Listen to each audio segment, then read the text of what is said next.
And Service Show. I am LaSonya Harris Hall, your host. Joining me for the second segment of our show is Mr. Bentley Green, who serves as the program manager for the City of Memphis, representing Black and Beach. I said I was going to get that right. Mr. Green, thank you so much for joining me on the show. We're going to talk a little bit about a program that's known as SARP10, is it pronounced SARP10? SARP10. Okay, and I understand that this is a new development in the city of Memphis. Tell us a little bit about that program. Correct. This is a program just like a lot of cities across the country who have aging infrastructure. This is kind of the culmination of an agreement that the city of Memphis has with the Environmental Protection Agency, EPA, to implement a program for assessing problems within the system that ultimately result in overflows, sanitary sewer overflows. This is about the sewer system. So unfortunately, sewer overflows do occur at times. It would be financially impossible in most cities across the country to have a system that did not occasionally have a problem. That's just a part of that's a nature of the infrastructure. And when the infrastructure gets to a certain age, it gets more problematic.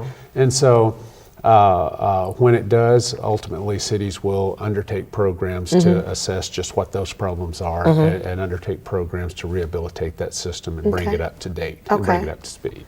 And so what exactly causes those sanitary sewer overflows? I mean, what's the underlying? Again, there are a number of issues, but the most predominant issue is going to be the age of the pipe and the condition of the pipe. Sometimes you'll get sewer line collapses, and this causes stoppages, which backs up in the pipe. But then there are also other things that you can do that the citizens can actually contribute to. Some things, obviously, again, no one's at fault if a pipe collapses or something. That's just a part of the nature of the beast, so to speak. But other issues, such as pouring grease in a sewer system, can also contribute to the problem. We're a southern city, a lot of fried cooking. Sometimes grease gets in the system. The city of Memphis has, for a number of years, had that Can It program. It's part of their fats, oils, and grease program. Basically, it's where they hand out cans and for people to put their grease when they've done their cooking into a container, let that solidify, and then pour that into the garbage system instead of down your drain. The grease that actually gets in the system, it goes in as a liquid. You think of it as a liquid. Unfortunately, when it gets in the sewer system, it hardens up. It gets as hard as a rock, and it actually causes a stoppage in the pipe because the normal flow can't get through. And we've actually had, Mr. Green, we've got some great folks from the City of Memphis' Public Works Division, and they've come on, and they've, in previous shows, we've tried to encourage citizens to, not throw that grease down, pour the grease down the drain, and so it's really important for citizens, despite the aging infrastructure, to understand our role as citizens to protect our infrastructure and ultimately our tax dollars. Exactly. You can help just in the way you, what you flush down the drain and pour down your kitchen sink. So that'll all help as well, because once that grease gets into the system, it hardens up, it creates a stoppage, then City of Memphis operation and maintenance crews have to go out, have to clean the line. Those are resources that could be used to improve the system in other areas. That's right. Now, you mentioned, the aging infrastructure, and I would imagine that the City of Memphis is probably facing the same situation at other cities across the country. Is that the case? Are you seeing that? There are other programs across the country. The city of Memphis faces similar problems in some ways and has unique issues in other ways. The city of Memphis forefathers had insight, fortunately, or just may have been sheer luck, but made the decision 100 years ago that when they were implementing a sewer system, the city of Memphis was actually the first city in the United States to construct what's called a separate sewer system. And keep in mind, when you think about sewer flow, you're talking really two sources. Most people think of it in terms of stormwater flow when it rains, the water that gets into the system. But then obviously there's the sanitary flow, the kitchen sink, your restrooms, and so forth. And that flow is getting into the sewer system. Many cities initially constructed pipelines to try to Wow. save money that where both of those flows would go into the same system. City of Memphis actually constructed a separate system where they have pipelines for stormwater, pipelines for sanitary water. All right, what that did was when that infrastructure got old and we have to go back and make improvements to it, that separate system, because those pipes are smaller, carry less flow, means that there's less money needed to rehabilitate the system. So whereas a lot of cities across the country, similarly sized, are facing multi-billion-dollar programs, the City of Memphis has committed to a 10-year program, which is ultimately going to cost about $250 million. Wow. And that sounds like a lot of money, but I mean, you got to think of it in comparison to what the infrastructure is. Yeah. This is,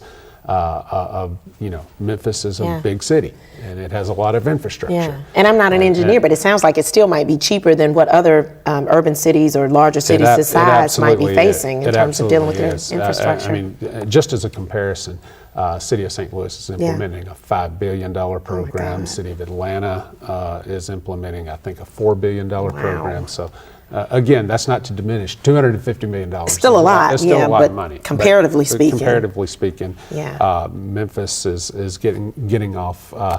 I say getting off. It is committing to less of an expenditure than what other cities have. And in a time where we talk about, limited resources and things of that nature, it's actually comforting to hear that there was a vision, 40 years ago that is still, sustaining us this day. Exactly.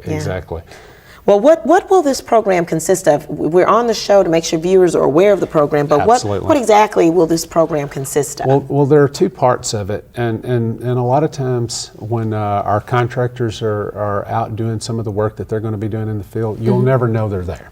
Okay. They're going to be going out into the system, and they'll be looking at lines. They'll be putting cameras basically in the pipeline, going underground to take a look at the condition of the pipe. Okay. But then there are other things that will sometimes occasionally result in interaction with the public. One of the things that we have to identify, where I said Memphis was the first city that had a separate sanitary system from a stormwater system. Unfortunately, even in a separate system, sometimes there are inadvertent connections to that stormwater system. And when that stormwater gets into the sanitary system, it takes up the capacity, because remember, those lines are smaller to begin with because they weren't designed for that stormwater. And so when there's inadvertent connections, that water gets into the sanitary system, takes up the capacity. And so even if you've got a clean line, without any grease issues or without any collapsed pipe issues, what you can get is that stormwater gets into the line, it takes up that capacity, it results in an overflow, which comes out in somebody's basement. Wow. And that's not a pretty picture, obviously. And so one of the things that we will do in the field to identify those inadvertent cross connections with a sanitary system is what's called smoke testing. Okay. And smoke testing is really a straightforward process. For all practical purposes, we put a smoke bomb inside of a manhole and then put a blower down into that manhole. Okay. We blow that smoke up the line. The smoke is lighter than air. It rises. And so if there's a cross connection, it will come out in the sewer system. You'll see the smoke coming out over here and you'll go, okay. There's a connection over there to that line that no one knew about. How neat is that? Here's the catch, though, that sometimes results in some public concern. Let's say you have a floor drain in your house. Floor drains, they have little P-traps. Right. Most people don't think about this, but that P-trap is designed so that you pour a little bit of water in that trap, it creates a seal so that sewer gases can't come back up into your house. Okay. If that floor drain is dry, sewer gases can get in there, and so when we're doing the smoke testing, smoke can come up out of your floor drain. It's a common thing, and this smoke is non-toxic. Okay. Smoke won't hurt you. Reassuring. It won't cause a problem.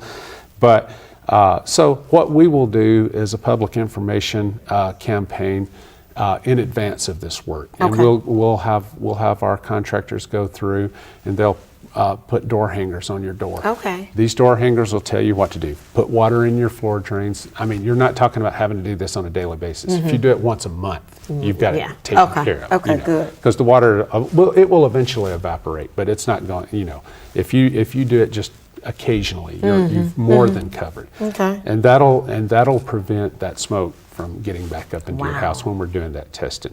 Now, if you did have a problem, if you did have a broken pipe or something, you still could get a little smoke in your house. But in reality, what that's telling you is you've got a broken pipe. So if smoke can get in your house, sewer gases can get in your house. And you really don't want sewer gases in your house either. So should citizens, if they see the smoke, just as a precautionary measure, should they reach out to an expert just to have it checked out? Absolutely. I mean, is that what you're recommending? Just to, right. And we have, and if they see our contractors out doing work in the field, definitely feel free. I think we have a hotline. I call it an information line number. It's 901-452-2385. It's an information. It's essentially our SARP10 information number, and that'll put you in touch with somebody who can get back with you very, very quickly to alleviate any concerns if you've got smoke in your house, or just curious about what the work being done consists of. And the way citizens will know where you are, where this work is being done in the city, I would imagine, is from the hang tags. I mean, they can see that. That's sort of the initial trigger to each household. Correct. So the way the city agreed to implement the program, obviously the city has an extensive collection system. We can't go through and do an assessment of it tomorrow. It's going to be a time-consuming process, and basically the SARP, which is Sewer Assessment Rehabilitation Program, and then the number 10 refers to a 10-year implementation of the program. Okay. And so what we're going to do is, at a rate of about 10% per year. We're going to go through into different areas and do an assessment of those areas. And when and as we go into those areas, preceding us actually doing any work, we'll go through and hand out door hangers that lets folks know, hey, in the next few months, there's going to be some upcoming work.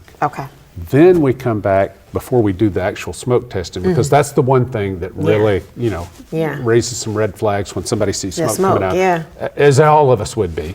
We'll come back like 48 hours in advance and put another door hanger that says, hey, we're going to be doing smoke testing.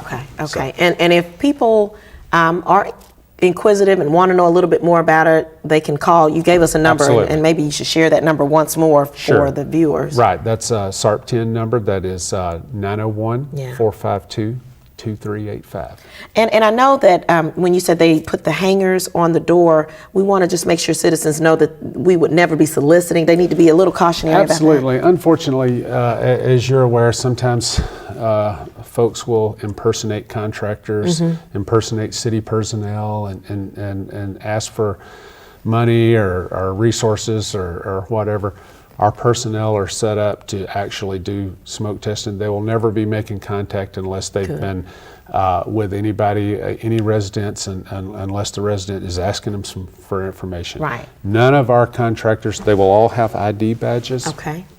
And if anybody's asking you for money or any donation or solicitation of any kind, they're not a part of our program, and let us know and let the police know accordingly, because no one associated with our program would be doing that. Well, I love the idea that, I'm always promoting the city of Memphis, and I love to hear you say, there was this vision, some years ago. And so we have this system that has actually paid off, so that we're not spending a lot of resources compared to other cities. So that's one great thing. And then I love the fact that there is this proactive effort to make sure citizens are aware ahead of time before this actual assessment is conducted in their community. So if they see the hang tags, they know to at least contact if they have more information. If they've got questions, they can ask us and we'll get them information.